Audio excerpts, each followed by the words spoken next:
itu lebih banyak menampilkan corak pengelolaan negara yang tersentralisasi.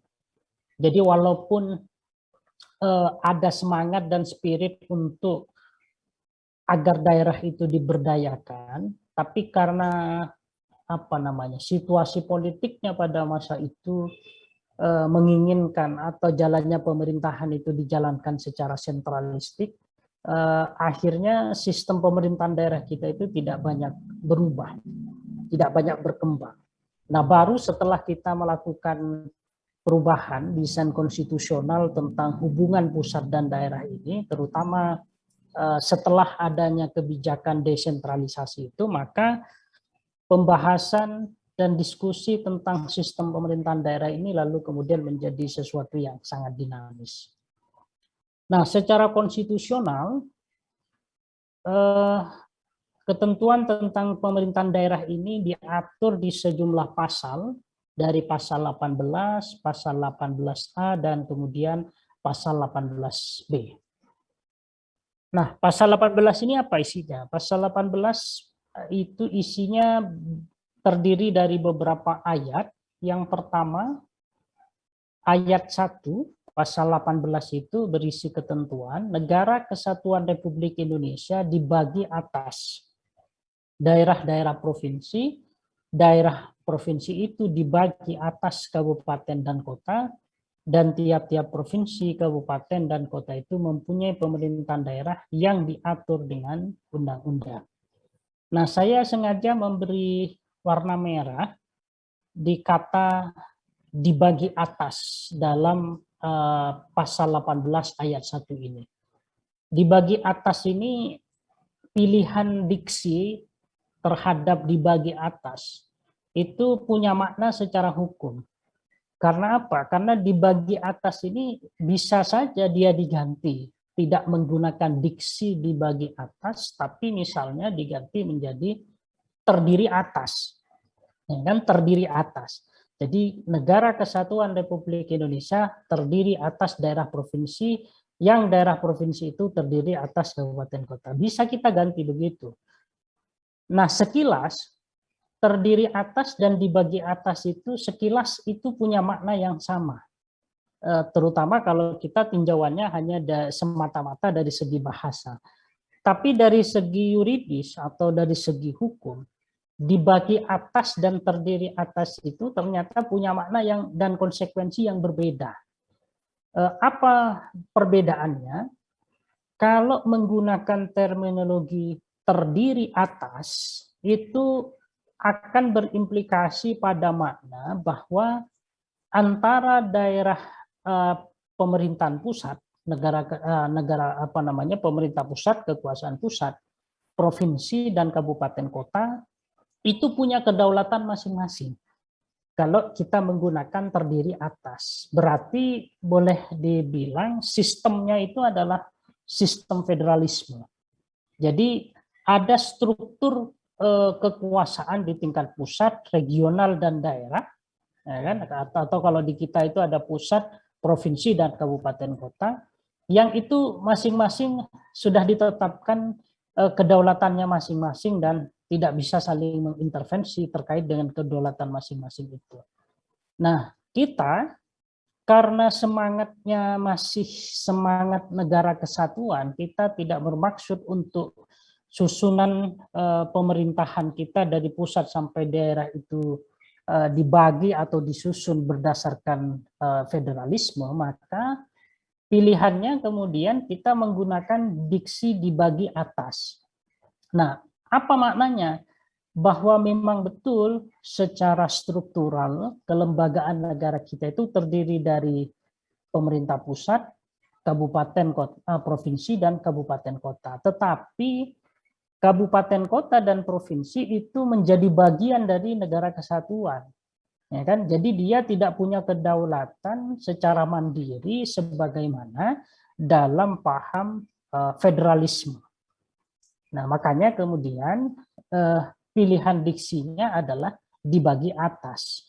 Jadi dibagi atas itu menyiratkan bahwa antara pusat, provinsi, dan kabupaten kota itu masih punya pertalian yang erat, bahkan dalam skema negara kesatuan, apa yang menjadi kewenangan provinsi dan kabupaten kota itu adalah kekuasaan yang sebenarnya berasal dari atau bersumber dari kekuasaan pemerintah pusat. Nah, itu maknanya. Nah, sehingga ini yang menjadi catatan kita bahwa dalam merumuskan norma hukum, memang bahasa yang kita gunakan itu adalah bahasa mengikuti standar bahasa Indonesia secara umum. Tapi bahasa hukum itu punya kekhususan-kekhususan tertentu yang kemudian itu hanya bisa dimaknai dan diartikan oleh hanya orang hukum, hanya orang yang selama ini concern di bidang hukum. Nah, oleh karena itu bagi para legal drafter atau orang-orang yang diberi tugas untuk menyusun peraturan perundang-undangan, itu dia tidak bisa membuat kalimat-kalimat dalam aturan-aturan itu menurut selera subjektivitas dia, apalagi misalnya membuat seperti puisi agar kelihatan lebih indah. Mungkin dia berpikir ini kok pasal-pasal ini monoton begitu ya kan, bacaannya kok tidak indah, bagaimana kalau sedikit kita rubah agar dia menjadi lebih puitis misalnya. Nggak bisa ya kan. Kenapa? Karena perbedaan diksi yang dipakai itu kemudian akan berimplikasi pada makna yang juga berbeda. Makanya salah satu misalnya begini, dalam konteks kita bicara tentang gaji misalnya, itu kan banyak sekali diksinya. Kita bisa menggunakan kata gaji, bisa menggunakan kata upah, ya kan?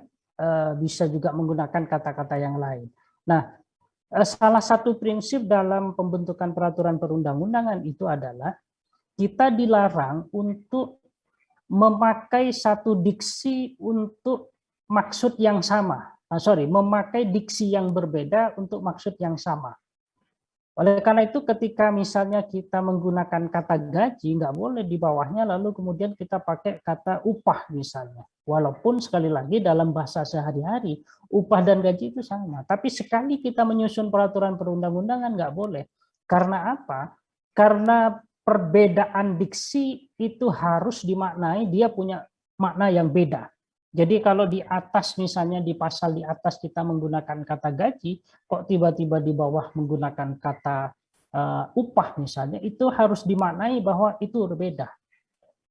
Oleh karena itu kalau maksudnya adalah sama ya harus konsisten. Ya kan? Harus konsisten. Nah, itu beberapa prinsip-prinsip, sebenarnya masih banyak, nanti Anda akan bicarakan itu di mata kuliah penyusunan peraturan perundang-undangan kita. Jadi sekali lagi, hukum itu sangat berkaitan dengan kata-kata. Nah, oleh karena itu dalam perumusannya memang harus diperhatikan betul-betul. Nah, sebagaimana yang tadi saya sampaikan ketika bicara tentang BPK. BPK pasal 23 di situ menyatakan rekrutmennya itu oleh DPR dengan memperhatikan pertimbangan DPD. Itu sekali lagi kalau dulu kita memahami, para perancang undang-undang dasar kita memahami bahwa dengan pilihan diksi kata seperti itu akan membuat makna dari pasal itu nggak akan berfungsi secara baik, mestinya itu tidak akan terjadi. Tapi mungkin dulu karena saya tidak tahu apakah itu karena keteledoran atau memang sengaja. Dalam arti memang sengaja mendesain DPD kita itu tidak berfungsi. Nah, itu dua hal yang mungkin bisa kita telusuri. Tapi nampaknya alasan yang kedua itu yang lebih kuat, yaitu bukannya para perancang undang-undang dasar kita tidak menyadari bahwa rumusan norma yang seperti itu memang tidak kuat secara hukum, tapi memang mereka sejak dari awal sudah menyadari bahwa memang sengaja menyusun kewenangan DPD itu dengan rumusan norma yang seperti itu karena memang tidak menginginkan lembaga ini menjadi lembaga yang kuat secara konstitusional. Nah, kalau sudah itu yang menjadi motivasi awal, ya sudah, pada akhirnya kemudian kita membuat satu lembaga negara yang keberadaannya kita biayai dengan biaya yang sangat besar. Terakhir Prof. Jimli itu menyampaikan anggaran DPD 1 tahun itu 1 triliun, ya kan, 1 triliun, tapi kewenangannya nggak jelas, ya kan, itu kan sayang sekali, ya kan, sayang sekali. Nah, ini urusan politik ini juga kemudian menjadi urusan tersendiri yang dalam banyak hal sedikit banyak merusak terhadap tatanan hukum kita, ya kan. Makanya disertasi Prof. Mahfud itu kan salah satu kesimpulannya adalah corak politik tertentu itu akan mempengaruhi karakter hukum. Sistem politik yang otoriter itu akan melahirkan corak hukum yang despotis. Dan sistem politik yang demokratis itu akan menghasilkan corak hukum yang juga responsif. Jadi apa maknanya? Bahwa sistem politik yang ada dalam sebuah negara, terutama kalau kita membedakan antara otoriter dengan demokratis, itu ternyata punya pengaruh terhadap rupa dan bentuk hukum kita. Makanya sebagian kemudian ketika kita sebagai orang hukum, sebagai ahli hukum, itu punya keyakinan bahwa hukum itu adalah sesuatu yang supreme, di atas segala-galanya, karena seluruh tatanan kehidupan kenegaraan itu harus berdasarkan hukum. Tetapi pada saat yang bersamaan, terutama oleh para ahli politik, mereka juga punya satu keyakinan bahwa sebenarnya yang supreme, ya kan, itu bukan hukum tapi politik. Makanya lalu kemudian muncul satu teori bahwa politik itu lebih determinan terhadap hukum. Karena apa? Karena secara sosiologis memang faktanya politik itu sangat menentukan hitam putihnya aturan hukum. Nah, bisa jadi yang terjadi di Indonesia itu adalah premis yang kedua ini, bahwa politik itu lebih mendominasi proses pembuatan hukum kita, sehingga isi dan penegakan hukum kita itu menjadi tidak maksimal sebagaimana yang kita inginkan, karena di dalamnya terlalu banyak kompromi-kompromi, misalnya begitu. Nah, di negara-negara yang demokrasinya sudah mapan, saya kira premis yang pertama yang lebih mendekati kebenaran, yaitu bahwa hukum itu yang determinan terhadap semua hal termasuk dalam konteks politik. Bahwa sekalipun hukum itu diproduk dalam sebuah institusi politik, tapi di negara-negara demokrasi yang sudah bagus, mereka tetap menjadikan spirit dan asas hukum itu sebagai panduan di dalam merumuskan kebijakan-kebijakan dan pembuatan peraturan hukum. Nah, oleh karena itu, bisa dimengerti kalau kemudian di beberapa negara yang demokrasinya sudah bagus, hukumnya itu ya secara normanya bagus, tidak ada pertentangan satu dengan yang lainnya, tidak ada kekaburan makna, tidak ada yang multi interpretatif, dalam tataran pelaksanaannya juga bagus, ya kan? Nah, di kita ini masih problem sejak sudah dalam proses pembuatan. Makanya sebagian ahli menyatakan bahwa berhasil tidaknya hukum itu ditegakkan dalam aturan dalam kehidupan masyarakat sehari-hari itu sudah dimulai sejak proses pembuatannya. Aturan hukum yang diproses dan dibuat secara tidak baik itu sudah hampir bisa dipastikan ketika besok dia diimplementasikan juga pasti bermasalah. Nah, sebaliknya hukum yang sejak dari dia diproses itu bagus, melibatkan partisipasi masyarakat, tidak ada yang ditutup-tutupi, tidak ada kepentingan politik ekonomi yang menyusup di dalamnya. Ketika dia diundangkan, maka dia juga akan bisa secara sempurna bisa ditegakkan. Nah, kita ini masih problem pada aspek pembentukannya, sehingga dalam tataran praktek penegakan hukumnya juga masih banyak kelemahan-kelemahan yang kadang-kala membuat kita itu agak frustasi ketika melihat bagaimana hukum dan wajah hukum di Indonesia secara umum sampai hari ini. Nah, yang kedua, pasal 18 ayat 2 itu berisi pemerintahan daerah, provinsi, daerah kabupaten, dan kota mengatur dan mengurus sendiri urusan pemerintahan menurut asas otonomi dan tugas pembantuan. Jadi desentralisasi kita itu asasnya kalau melihat pada konstitusi itu dua, satu atas otonomi, yang kedua adalah asas pembantuan. Asas otonomi itu maksudnya adalah asas di mana dalam kewenangan tertentu kabupaten, kota, dan provinsi itu punya kemandirian karena terlepas dari pusat. Tapi tugas pembantuan itu tidak. Tugas pembantuan itu ya daerah itu hanya melaksanakan saja tugas, tapi tanggung jawab dan pelaporannya itu tetap dipegang oleh pusat. Itu namanya tugas pembantuan. Lalu yang ketiga, pemerintah daerah provinsi, daerah kabupaten kota memiliki Dewan Perwakilan Rakyat yang anggotanya dipilih melalui pemilu. Ayat 4, Gubernur, Bupati, Wali Kota masing-masing sebagai kepala daerah, provinsi, kabupaten, kota dipilih secara demokratis. Nah, jadi teman-teman sekalian, di level pemerintahan kabupaten, kota, dan provinsi, itu ada DPRD-nya, sekaligus ada kepala daerahnya. Dalam konteks provinsi itu disebut dengan gubernur, dalam konteks kabupaten disebut bupati, dalam konteks wilayah kota itu disebut dengan wali kota. Sementara untuk DPRD itu sama, sebutannya DPRD, cuman bedanya adalah apakah dia level provinsi atau kabupaten kota. Nah, bedanya adalah ketentuan pasal 18 ayat 3 ini yang mengatur tentang eksistensi DPRD baik di provinsi maupun kabupaten kota, itu eksplisit konstitusi mengatur cara untuk memilih keanggotaannya itu adalah melalui pemilu. Ya kan? Jadi sekali lagi konstitusi eksplisit menyatakan bahwa DPRD baik provinsi maupun kabupaten kota itu anggotanya dipilih melalui pemilu. Apa maknanya? Bahwa pemilihan anggota DPRD itu dilakukan secara langsung oleh rakyat melalui mekanisme pemilu.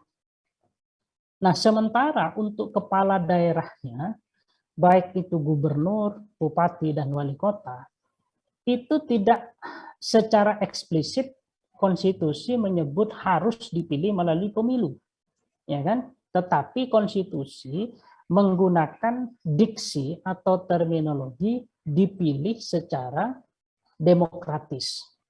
Nah, pertanyaannya kemudian adalah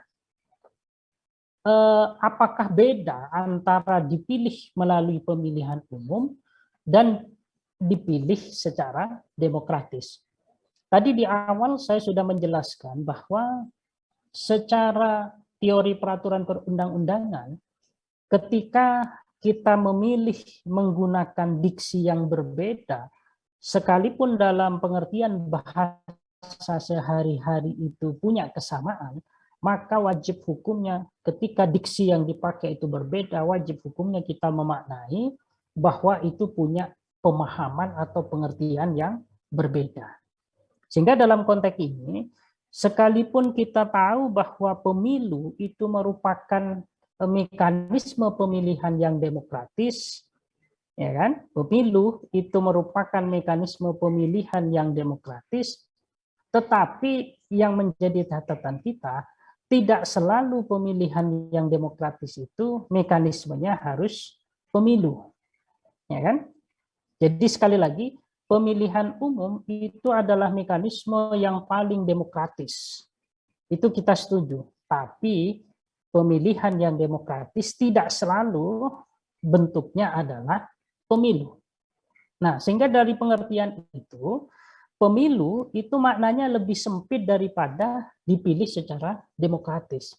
Jadi dipilih melalui pemilu untuk memilih anggota DPRD itu maknanya lebih sempit daripada dipilih secara demokratis untuk memilih kepala daerah. Kenapa saya katakan dipilih melalui pemilu itu maknanya lebih sempit? Ya karena dia sudah spesifik. Tidak ada cara lain untuk memilih anggota DPRD kecuali caranya hanya satu, yaitu melalui pemilihan umum. Nah, sementara dipilih secara demokratis dalam konteks untuk memilih kepala daerah, karena dia maknanya lebih luas daripada pemilu, maka dipilih secara demokratis itu bisa melalui pemilihan umum, tapi bisa juga dengan pilihan-pilihan lain sepanjang itu prosesnya demokratis. Nah, ini yang kemudian menimbulkan perdebatan.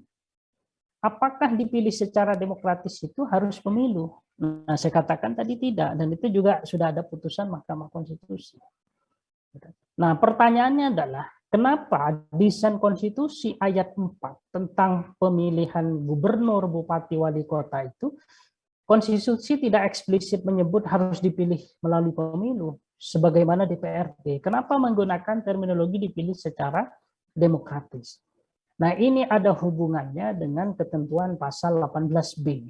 Pasal 18B itu bicara tentang negara mengakui tentang satuan masyarakat yang satuan daerah yang bersifat khusus dan bersifat istimewa.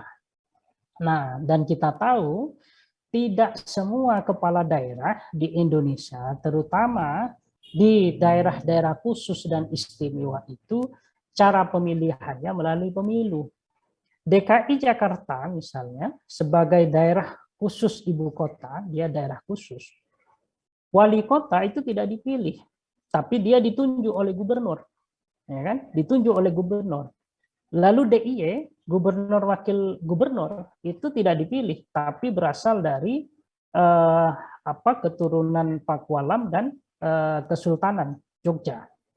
Nah, oleh karena itu kenapa rumusan pasal 18 ayat 4 tentang pemilihan kepala daerah itu tidak eksplisit menggunakan istilah dipilih melalui pemilu, tapi dia lebih general dipilih secara demokratis, itu sekali lagi sangat terkait dengan adanya keragaman praktek-praktek pemilihan kepala daerah di Indonesia, terutama di daerah-daerah yang punya status sebagai daerah istimewa atau daerah khusus. Nah, oleh karena itu, kalau pasal ayat 4 ini eksplisit menggunakan dipilih melalui pemilu, maka di semua daerah itu harus seragam. Tidak boleh ada pemilihan model seperti gubernur DIY misalnya, dia dipilih oleh DPRD. Atau seperti wali kota di Jakarta, nggak boleh. Semuanya kemudian harus dipilih melalui pemilu. Nah, padahal prakteknya selama ini tidak begitu. DIY itu disebut sebagai daerah istimewa karena salah satu keistimewaannya terletak pada tata cara pemilihan gubernurnya dan wakil gubernurnya. Jadi kalau kemudian itu diseragamkan harus dimilih melalui pemilu, maka ciri keistimewaan dari DIY itu menjadi hilang, terutama pada aspek pengisian jabatan di gubernur, wakil gubernur. Nah, DKI Jakarta juga sama. Status dia sebagai daerah khusus ibu kota itu kemudian menjadi hilang atau tidak punya makna kalau wali kotanya juga dipilih. Jadi apa bedanya dia dengan daerah-daerah lain kemudian? Tidak ada ciri khusus. Nah, justru dia diberi label khusus atau diberi label istimewa karena memang ada kekhususan dan keistimewaan yang itu tidak dimiliki oleh daerah lain. Nah, oleh karena itu kenapa kemudian rumusan ayat 4 pasal 18 ini dalam konteks pemilihan kepala daerah tidak menggunakan terminologi dipilih melalui pemilu, tetapi menggunakan diksi dipilih secara demokratis. Itu satu. Jadi implikasi dari dipilihnya diksi dipilih secara demokratis itu tadi implikasinya satu, bahwa model pemilihannya itu bisa beda-beda. Bisa dipilih secara langsung, dan itu pada umumnya. Jadi gubernur, bupati, wali kota di Indonesia itu pada umumnya kan dipilih melalui pemilu. Tapi bisa juga melalui DPRD seperti Yogyakarta. Atau bisa juga ditunjuk sebagaimana wali kota di Jakarta. Jadi implikasi pertama dari pilihan diksi dipilih secara demokratis itu berimplikasi pada model atau metode pemilihannya bisa variatif. Yang kedua, implikasinya adalah dibandingkan dengan pemilihan presiden, ya kan, gubernur, bupati, wali kota ini kan sebenarnya pejabat eksekutif ya, tapi dia levelnya di daerah. Gubernur itu levelnya di provinsi, bupati di kabupaten, wali kota di tingkat kota. Tapi substansinya dia adalah pejabat eksekutif. Nah, di level pusat itu ada presiden. Kalau kita bicara tentang presiden, ketentuan pasal 6A Undang-Undang Dasar kita itu mengatur satu, pemilihannya sudah eksplisit disebut harus dipilih langsung dalam pemilu, sehingga tidak mungkin untuk pilihan presiden itu kita mengalihkannya dengan dipilih lagi oleh DPR, itu tidak mungkin, tertutup pintu itu. Lalu yang kedua, ketentuan pemilihan presiden itu eksplisit juga diatur di dalamnya harus diusung oleh partai politik. Jadi pengusung calon presiden, wakil presiden itu adalah partai politik atau gabungan partai politik. Nah, dalam konteks pemilihan kepala daerah, gubernur, bupati, wali kota, itu konstitusi tidak eksplisit menyebut itu. Ya kan, tidak eksplisit menyebut harus yang mengusung pasangan calon gubernur, wakil gubernur, bupati, wakil bupati atau wali kota itu eksplisit harus partai politik. Nah, oleh karena itu, Mahkamah Konstitusi dalam putusannya itu menyatakan, karena konstitusi tidak eksplisit menyebut bahwa pencalonan kepala daerah itu harus oleh partai politik, maka dimungkinkan ada calon independen atau calon yang mencalonkan diri sebagai kepala daerah melalui jalur non-partai. Nah, itu yang kemudian kita sebut dengan calon independen atau calon perseorangan. Jadi munculnya calon perseorangan dalam kontestasi pilkada kita itu disebabkan oleh aturan pasal 18 ayat 4 ini yang tidak secara eksplisit mewajibkan pasangan calon itu harus melalui partai politik atau gabungan partai politik. Nah, sehingga kontestasi pilkada itu kemudian menjadi lebih dinamis dibandingkan dengan pilpres, sekalipun sama-sama ini adalah institusi untuk memilih pejabat eksekutif. Dalam pilpres, sekali lagi, tertutup pintu bagi munculnya calon independen, karena pasal 6A itu eksplisit menyebut, pasal 6 kalau tidak salah, itu eksplisit menyebut calon presiden, wakil presiden itu harus diusung oleh partai politik dan atau gabungan partai politik. Nah, itu beberapa penjelasan terkait dengan pilkada. Jadi, nah ini pula yang kemudian teman-teman sekalian menjadi catatan kita, kenapa terjadi perdebatan tentang apakah pilkada itu rezim pemilu atau bukan. Ya kan, rezim pemilu atau bukan. Karena apa? Pertanyaan itu muncul karena ketentuan tentang pemilihan kepala daerah atau pilkada itu diatur di dalam pasal 18 ayat 4. Sementara pasal yang khusus tentang pemilu, yaitu pasal 22E itu, nanti teman-teman bisa cek, itu hanya menyebut pemilihan umum itu adalah untuk memilih anggota DPR, anggota DPD, anggota DPRD, dan untuk memilih presiden dan wakil presiden. Nah, sehingga kemudian muncul pertanyaan, karena pasal 22E itu hanya mengatur pemilu untuk DPR, DPRD, DPD, dan kemudian presiden, apakah itu maknanya pilkada itu bukan pemilu? Nah, pertanyaan ini penting. Apa pentingnya? Yaitu untuk menentukan apakah sengketa hasil pilkada itu harus ditangani oleh MK atau tidak. Ya kan? Karena kalau pilkada itu bukan rezim pemilu, maka sengketa hasilnya bukan kewenangan MK, karena MK pasal 24C itu menyebut Mahkamah Konstitusi memiliki kewenangan untuk memutus sengketa hasil pemilu. Jadi kalau pilkada itu bukan rezim pemilu, maka dia bukan ke MK jalurnya, tapi ke lembaga peradilan lain. Apakah itu pengadilan negeri, apakah itu Mahkamah Agung, itu silahkan. Tapi intinya tidak di MK. Tapi kalau dia rezim pemilu, maka sengketa hasilnya ya harus dibawa ke Mahkamah Konstitusi. Nah, ini yang kemudian dalam praktek ketatanegaraan kita itu menimbulkan perdebatan disebabkan oleh letak pengaturan pilkada ini yang berbeda dengan aturan pemilu di pasal 22E yang di situ mengatur untuk memilih DPR, DPRD, dan presiden. Nah, dalam prakteknya kemudian dulu sebelum tahun 2004, pilkada ini dikualifikasi sebagai pemilihan yang bukan pemilu. Ya kan? Bukan pemilu.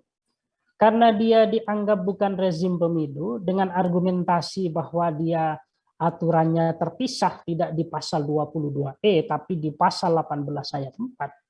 Akhirnya dulu sengketa hasilnya itu di pengadilan negeri dan pengadilan tinggi. Jadi tidak di Mahkamah Konstitusi. Baru kemudian pasca 2004, 2005 kalau tidak salah, itu ada putusan Mahkamah Konstitusi yang memberi tafsir bahwa pilkada itu ya pemilu dalam arti luas. Kenapa dianggap sebagai pemilu? Karena kata Mahkamah Konstitusi, yang menyelenggarakan pilkada itu ya KPU, ya kan? Yang memilih itu ya rakyat, asas-asas yang ada di dalamnya juga adalah asas umum, luber, rahasia, ya kan? Asas pemilu. Jadi secara substantif pilkada itu ya pemilu karena dia dari sejak tahapan awal sampai akhir sama dengan pemilu. Dia hanya aturannya aja yang beda. Dia diatur di dalam pasal 18 ayat 4. Tapi secara substantif pelaksanaan pilkada itu ya pemilu. Sehingga kata Mahkamah Konstitusi secara substantif pilkada itu ya pemilu.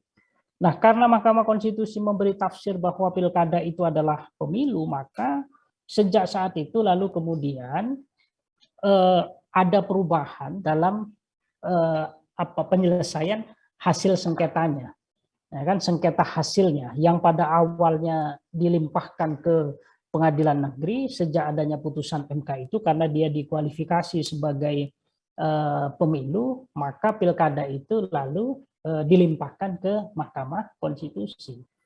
Tapi anehnya 2014 itu ada putusan Mahkamah Konstitusi lagi. Yang putusannya itu menyatakan pilkada ini bukan pemilu. Dengan argumentasi ya tadi bahwa dia diatur di pasal 18 ayat 4 tidak diatur di dalam ketentuan pemilu pasal 22E. Karena dia tidak diatur di pasal 22E, maka kata Mahkamah Konstitusi di putusan terakhir itu dia bukan pemilu. Sehingga konsekuensinya hasil sengketa hasil pilkada itu nggak bisa ke MK. Nah, cuman MK memberi transisi. Kata putusan MK di dalamnya itu sepanjang DPR dan pemerintah belum membentuk lembaga khusus yang akan menyelesaikan sengketa pemilu, Mahkamah Konstitusi masih berwenang untuk menyelesaikan sengketa pemilu kada. Nah, oleh karena itu walaupun putusan itu sudah ada sejak 2014 dan sampai hari ini sengketa hasil pemilu kada tetap di Mahkamah Konstitusi itu didasarkan pada aturan peralihan tadi. Karena di peraturan MK, di putusan MK itu menyebut sepanjang belum ada lembaga khusus yang dibentuk oleh pemerintah, maka Mahkamah Konstitusi masih punya kewenangan. Nah, ini menarik. Karena menghadap-hadapkan antara putusan MK di 2005 atau di 2004 dengan putusan MK di 2014. Putusan 2004 menyatakan pemilu kada itu adalah pemilu, ya kan? Sementara 2014 menyatakan bukan rezim pemilu. Nah, ini dinamika ketatanegaraan kita. Kenapa kemudian soal tentang pemilu kada itu ada banyak sekali variasi-variasi dibandingkan dengan pelaksanaan pemilihan kepala daerah, DPRD, lalu kemudian DPD, dan termasuk juga pemilihan presiden. Jadi latar belakangnya tadi yang saya jelaskan. Karena kita punya daerah yang berbeda-beda, daerah khusus, ada daerah istimewa dan lain sebagainya. Dari segi pengaturan juga beda. Nah, itu yang dalam praktek ketatanegaraan kita lalu menimbulkan beberapa polemik-polemik, terutama tentang status pilkada ini. Kalau kemudian MK itu konsisten dengan putusannya bahwa pilkada ini bukan pemilu, maka menurut saya ke depan ini bukan hanya semata-mata sengketa hasilnya tidak bisa lagi dibawa ke MK, tapi harus ke lembaga lain. Tetapi juga ini akan berkonsekuensi bahwa penyelenggaraan pilkada itu nggak boleh KPU.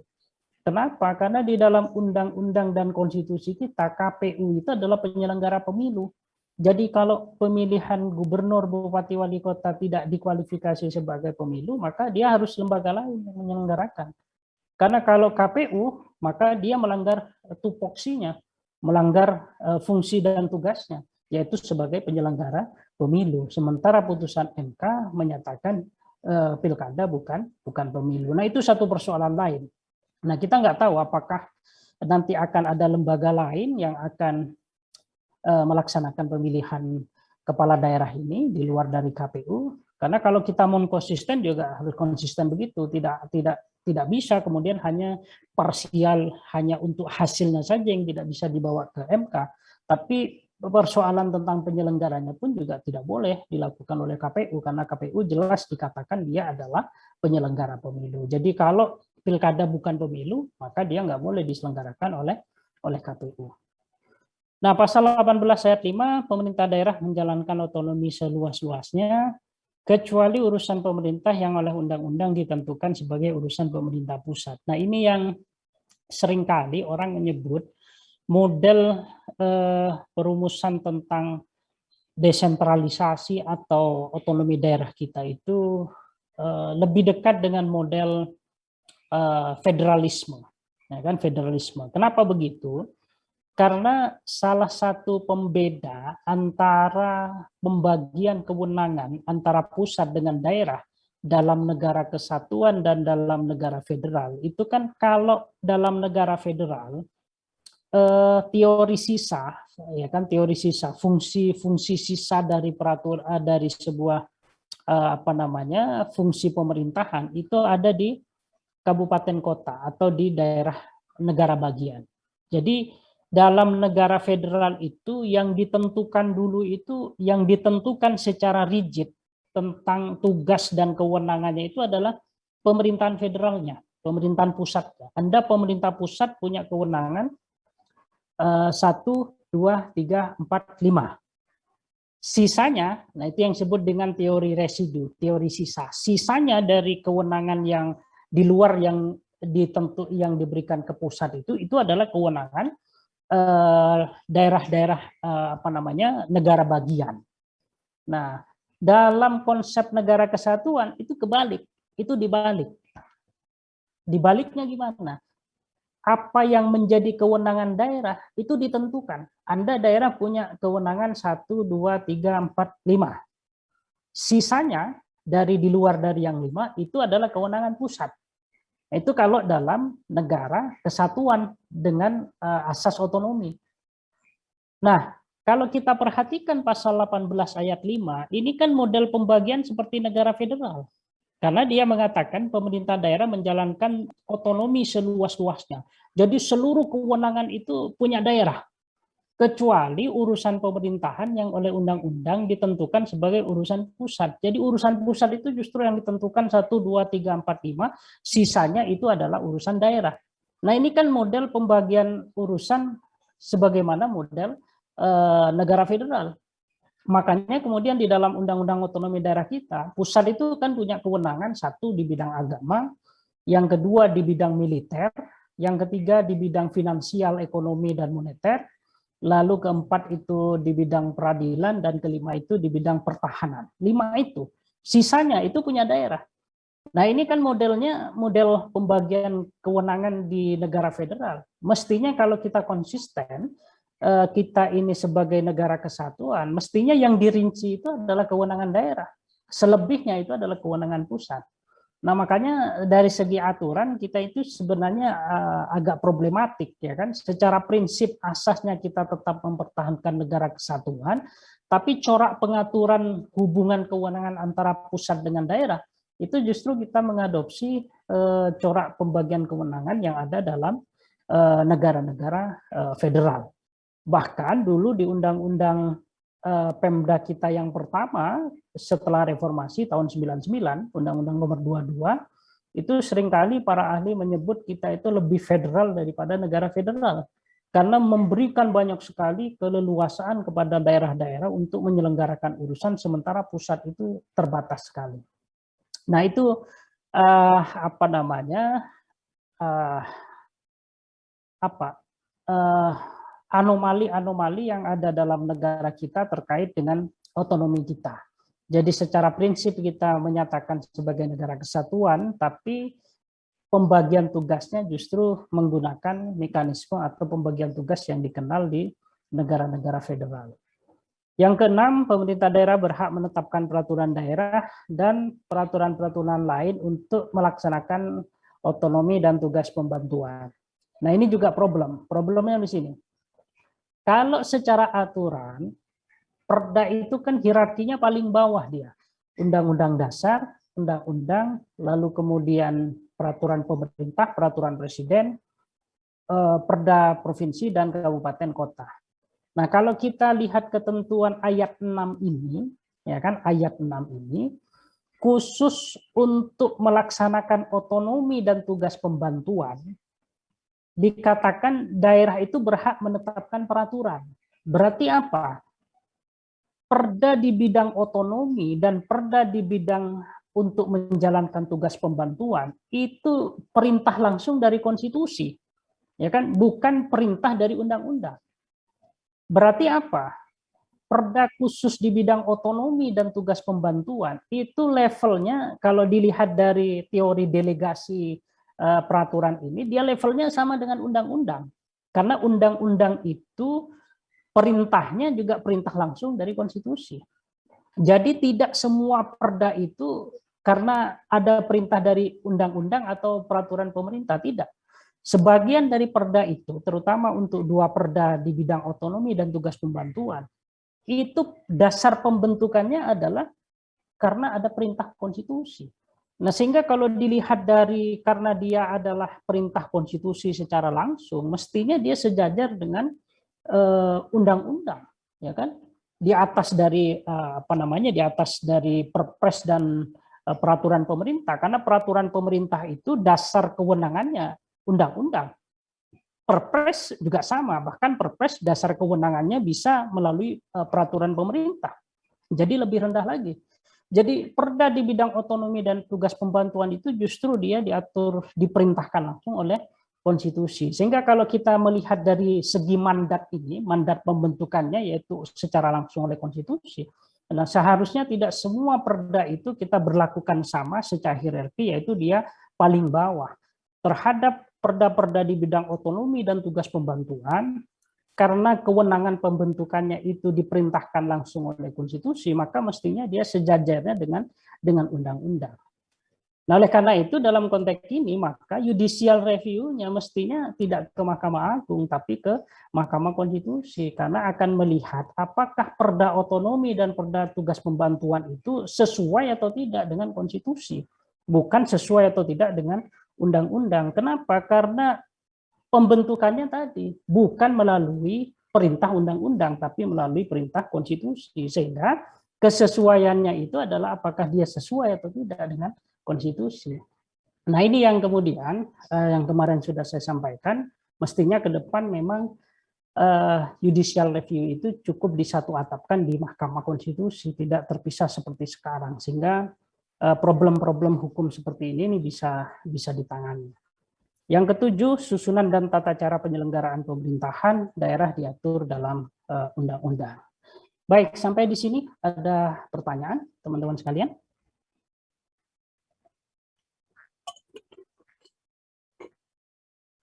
Suara saya masih kedengaran ya? Dengar, Pak.